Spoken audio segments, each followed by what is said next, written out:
오늘 뉴욕 증시는 역대급 변동성을 보인 후 결국 혼조세로 마감했습니다.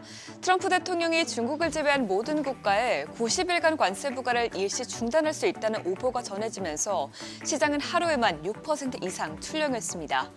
가짜뉴스 소동에도 이렇게 급등하는 것을 보면 시장의 단기 매수 수요가 매우 강한 것으로 보이는데요.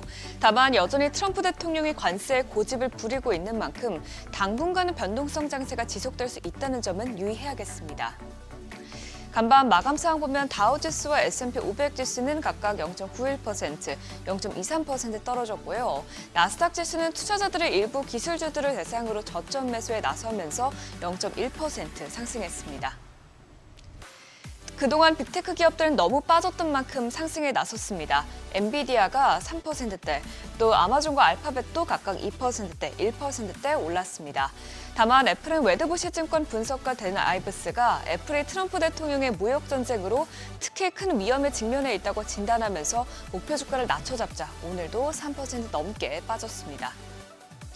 테슬라도 오늘까지 하락세를 이어갔는데요. 조금 전 언급한 댄 아이브스가 애플에 이어서 테슬라도 목표 주가를 기존 550달러에서 43% 내린 315달러로 하향 조정하면서 오늘 테슬라 주가는 2.56% 내림세를 보였습니다.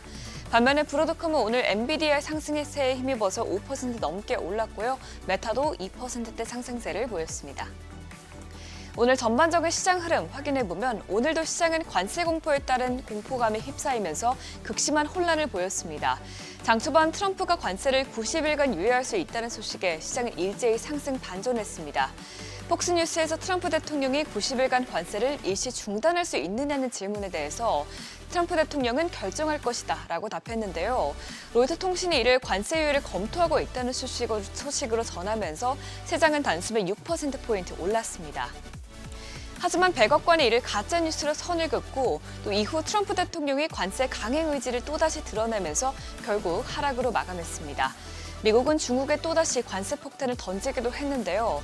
트럼프 대통령은 중국이 내일 정오까지 보복 관세를 철회하지 않으면 50%포인트 관세율을 추가하겠다고 으름장을 던지기도 했습니다.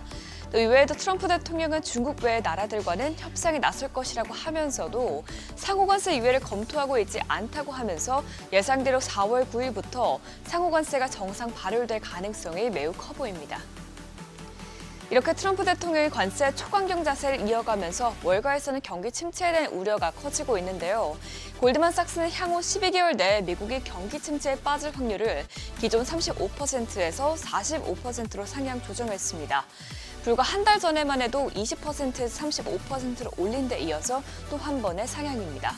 또 월가 거물들도 트럼프 관세 조치에 경고성 발언을 내놓고 있는데 간밤 JP모건의 다이먼 회장은 최근의 관세는 인플레이션을 심화할 가능성이 크고 많은 이들이 경기 침체 가능성을 더 고려하도록 하고 있다고 언급했고요.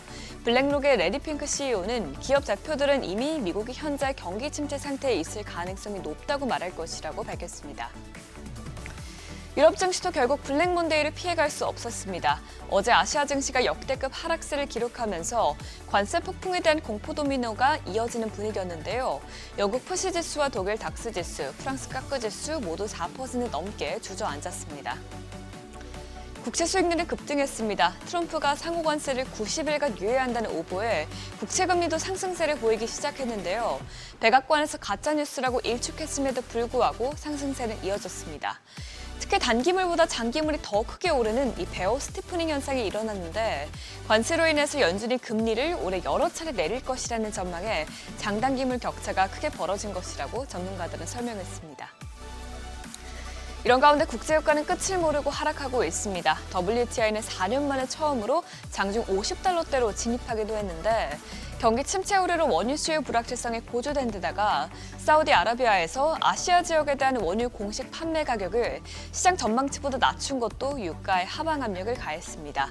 금값도 하락세를 이어갔습니다. 오늘 금 선물은 온스당 2,990달러에서 거래됐는데요.